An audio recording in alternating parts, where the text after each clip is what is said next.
Hi అండి, అందరు బాగున్నారా? ఇవాళనైతే నేను బ్యాంక్కి 3 గ్రూపుల లోన్లు కట్టేయడానికైతే బ్యాంకు వెళ్ళిన తర్వాత ఏం జరిగింది అని అంటే, సభ్యులు ఇచ్చిన డబ్బులు పట్టుకొని బ్యాంకుకి అయితే రావడం జరిగింది 2 గ్రూపుల వాళ్ళు.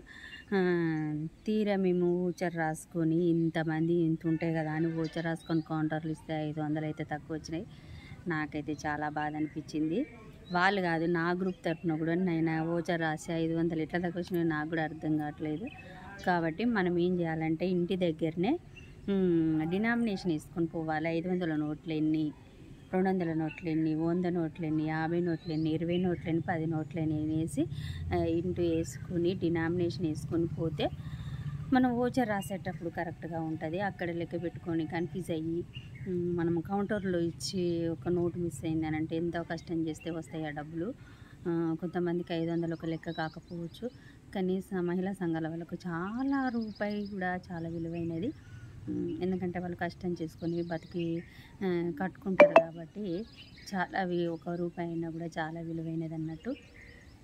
అందుకే చెప్తున్న సంఘ సభ్యులకి తప్పనిసరిగా గ్రూప్ సమావేశం పెట్టుకోండి. సమావేశం మీకు వీలు కాని పక్షంలో ఏం చేయాలంటే, సభ్యులు కొంతమంది పనికి పొద్దున్నే వెళ్ళిపోతారు. మా దగ్గర మేము 2 నెలలకోసారి అయితే సమావేశం, ఎందుకంటే ఒక నెల కుదరకపోయినా ఇంకో నెల పెడతాం అన్నట్టు. ఈ నెల మేము ఏం చేశారంటే, ఒక అమ్మాయికి ఇంకో విషయం ఏం తెలియదనంటే, ఈసారి సమావేశం పెడదాం అనుకునేసరికి ఆ అమ్మాయికి క్యాన్సర్ వచ్చిందనేది అయితే తెలిసింది. చాలా బాధ అనిపించింది. అమ్మాయి ఎప్పుడు కూడా క్యాన్సర్ లక్షణాలు అవపడలేదు.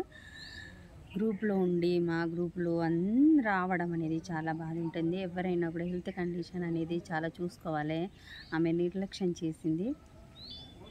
మనం ఎప్పుడైనా కూడా ఏ ప్రాబ్లం వచ్చినా కూడా, సపోజ్ నేనైనా సరే నిర్లక్ష్యం అనేది వహించవద్దు. ఇప్పుడు నాకు అర్థమవుతుంది, మనం హెల్త్ పరంగా ఎంత నిర్లక్ష్యం వహిస్తే ఎంత సీరియస్గా వస్తుంది అనేది అమ్మాయిని చూస్తే అర్థమవుతుంది. చాలా అమ్మాయి ముఖం చూస్తే ఆ భయం లేదు అనిపిస్తుంది. ఇంకా ఆ విధంగా ఈసారి సమావేశం వెనక అవ్వడం 30వ తారీఖు రావడం జరిగింది. అయితే ఇంకోటి ఏంటంటే, మనం లోన్ తీసుకునేటప్పుడు ఆ అమ్మాయి భర్తకు చెప్పలేదనే విషయం ఇంకోటి తెలిసింది. మనం లోన్ తీసుకునేటప్పుడు ఆ భర్త సంతకం తప్పనిసరి తీసుకోండి మీరు. ఎందుకనంటే మరి ఎవరిని అడుగుతాం? ఆమెకి ఏమైనా అయ్యి చనిపోయి ఏదైనా అయినా కూడా ఎవరినైతే మనం భర్తను పోయి అడిగితే నాకు ఇవ్వలేదండి, నాకేం తెలుసు అనే విషయానికి వస్తుంది కదా. అందుకే మీకు చెప్తున్నా. మేము కూడా ఎందుకంటే 2 రోజుల తర్వాత మేము అందరి గ్రూప్ సభ్యులన్నీ పోదామని చెప్పిన. చాలా ముందు జాగ్రత్తగా ఉండాలి.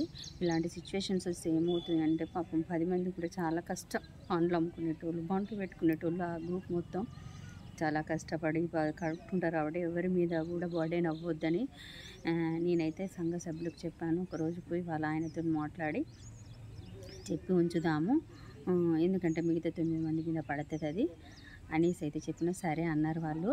మీరు అందుకే సమావేశం పెట్టుకొని అందులోనే తీర్మానం కిందనే డినామినేషన్ వేసి నోట్లు వేసి ఎవరెంత ఇచ్చిందని తెలిసిపోతుంది. ఎందుకంటే ఇచ్చిపోయే ఆమె చేయబట్టి ఇచ్చిపోవడం జరిగింది సభ్యులు. ఆ సందర్భంలో ఏమైంది, ఎవరిది వాళ్ళకి ఆమె అట్లనే 4,000 చిల్లర అన్నట్లు లోన్కి ఇస్తే అట్నే పట్టుకొని వచ్చింది. ఆ కట్టలు అని లెక్క పెట్టకుండా తీసుకుందామా ఎంత ఇచ్చిందని ఎవరిని అని అంటావు? ఎవరిని అనలేవు. ఆమె ఏం చేసింది, వచ్చి మొత్తం కలిపింది. 500 నోట్లు, 200 నోట్లు, 100 నోట్లు కలిపి లెక్క పెట్టింది. అలా కలిపినాక మనం ఎవరినైతే అనలేం కదా. కాబట్టి ముందు జాగ్రత్తగా ఇంటి దగ్గరనే తీర్మానం కాకుండా వైట్ నోట్స్ పెట్టుకొని ఫస్ట్ ఎవరెంత ఇచ్చారు, ఎన్ని నోట్లని రాసుకున్నట్లు ఏది ఉంటే, ఇవాళ 500 కావచ్చు, రేపు ఇంకా ఎక్కువ కావచ్చు, నష్టపోయే ప్రమాదం ఉంటుంది. కాబట్టి ఆ విధంగానైతే మీరు చేసుకోండి. లోన్ ఇచ్చేటప్పుడు మాత్రం ఇంట్లో భర్తలకైతే తప్పకుండా తెలియజేయండి, లేకపోతే ఇంకా చాలా నష్టాలు చూడాల్సి వస్తుంది. గ్రూప్ పెండింగ్లు అవ్వడం అనేది కూడా మొదటి కారణము, ఇది మొదటి కారణం అవుతుంది. కాబట్టి అలాంటి అవకాశం ఇవ్వకండి. మరి ఈసారి అయితే సభ్యులు జాగ్రత్తగా ఉండాలని అయితే చెప్తున్నా. ఓకేనండి. మరి నా వీడియో మీకు నచ్చినట్లయితే లైక్ చేసి సబ్స్క్రైబ్ చేయండి. ఈ వీడియోలో ఏ డౌట్ ఉన్నా కూడా కామెంట్ బాక్స్లో కామెంట్ చేయండి. మరి నా వీడియో మీకు నచ్చినట్లయితే పూర్తిగా చూడండి, సబ్స్క్రైబ్ చేసుకొని వాళ్ళు చేసుకోండి.